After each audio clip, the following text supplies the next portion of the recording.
Hello, this is the TradeSite US Stocks and Futures Market Preview for Thursday, the 23rd of May, and Friday, the 24th of May, 2019. As usual, we don't typically do a market preview for Fridays, as most of the week has already played out. This Friday will be no different as we lead into Memorial Day weekend.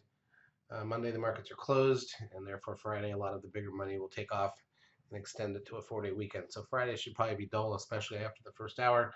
There's not really any key economic data coming out, so not much to expect for Friday. We'll see if we can get anything Thursday. So far, it's been a very boring week.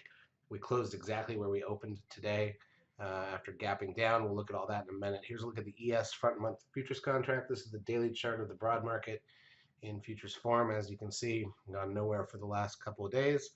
It's been a slow week.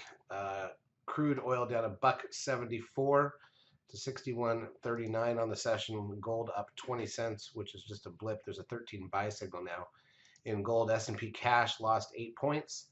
NDX, the Nasdaq 100, lost 30 points. Now we're getting back near the lows that we set about a week and a half ago.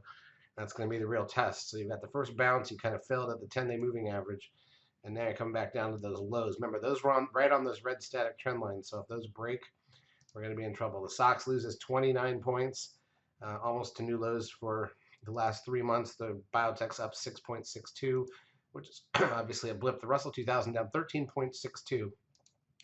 VIX loses 20 cents. That doesn't really matter, although it is even a lower close than we've seen since back in April.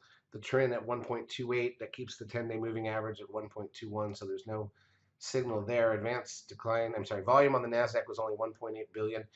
This is the lightest volume day now in almost a month, which is kind of disappointing. Nasdaq advanced decline ratio negative 936, so more stocks were down than up. The New York negative 718. Google actually gained $1.41, sitting right on the 10-day moving average. Apple down $3.82, approaching the lows of the last 3 months. Netflix up $5.46. Remember, we're still operating under that 13 sell signal there. We've not gotten down to that red static trend line yet, which would be the culmination of that 13 signal. Amazon up $2.16. This will be interesting. There's an inverted cup and handle against the static trend line on Amazon. So if we break those lows, it kind of looks like the market would be in trouble. Tesla down $12.35. New lows for Tesla, down 50% since the week of Christmas now on Tesla. Facebook up 50 cents. Let's see, did that get us? That did not quite get us. Oh, because we got to be above the 8. So not a 13 sell signal there, but Goldman Sachs down $3.59. This thing has been dead flat in a narrow range ever since the pop up on the first beginning of January there.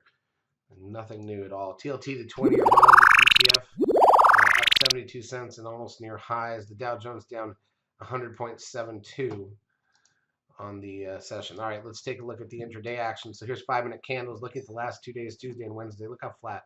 So we had gapped up. Remember, Monday we had gapped down, didn't quite fill, closed about where we opened.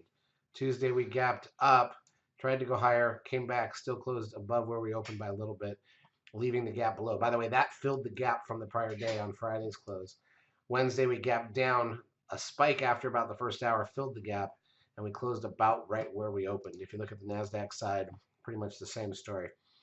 So it's just been a completely flat, untradeable market, unfortunately.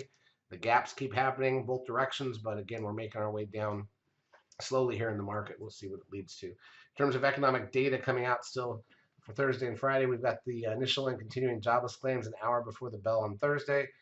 Manufacturing and services PMI numbers 15 minutes in. New home sale 30 minutes in. Natty gas at 10:30. Now on Friday, the only real number is the durable goods order an hour before the bell. And again, leading into that long weekend. And then next week's a full week other than, well, Monday's a holiday, but Friday is the last trading day of May. So next Friday will be slow as well for the statements printing. So I would think the 2 Fridays in a row really going to be very uneventful, but the market's been uneventful anyways. Charts as usual brought to you by eSignal. If you've not yet taken a trial of our services, feel free to do so. We will help you out for a couple weeks. Have a great trading rest of your week.